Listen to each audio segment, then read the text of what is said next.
So I got here my 94 shitbox Ranger, and it's been giving me some brake issues. I replaced my master cylinder about twice now.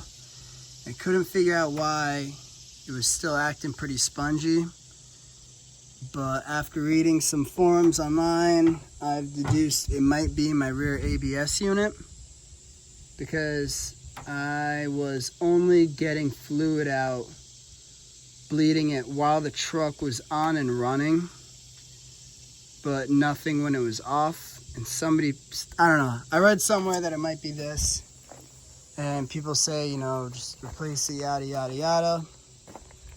I don't really care about that too much, and I'm too cheap because I drive a piece of shit anyways. I bought this to not dump money into it, so I decided to take it out and take the brake line out of this end and just coupling them together real quick. It's only like a 10 millimeter bolt that holds that, sits in the frame. I'll show you in a second. But this side of the line snakes down. If it focuses, I could probably point it out, but it snakes down, and the ABS unit sits in the actual frame rail, which is kind of in a shitty spot. Sits right about here, lights in a way, where my fingers are moving around. So this end goes back, sits above the rear axle, and tees off each brake.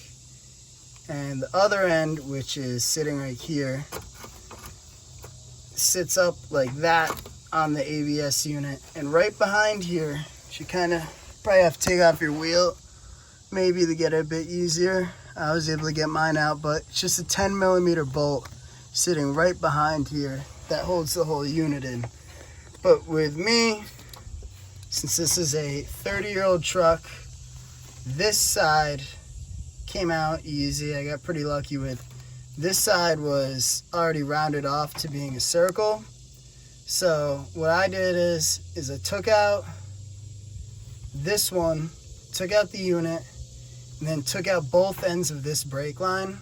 So the end that sits in the master cylinder, and well, actually I couldn't get this one out, so I took out this end with the unit, got the nut out on the bench with a little 8-inch pipe wrench and a vise, and I used that same little wrench and a pair of channel locks just to tighten this fitting on.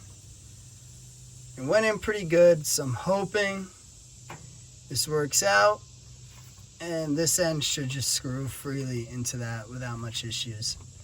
But hopefully this helps somebody out. I will only be posting this video if this actually works. So yeah, hopefully it helps.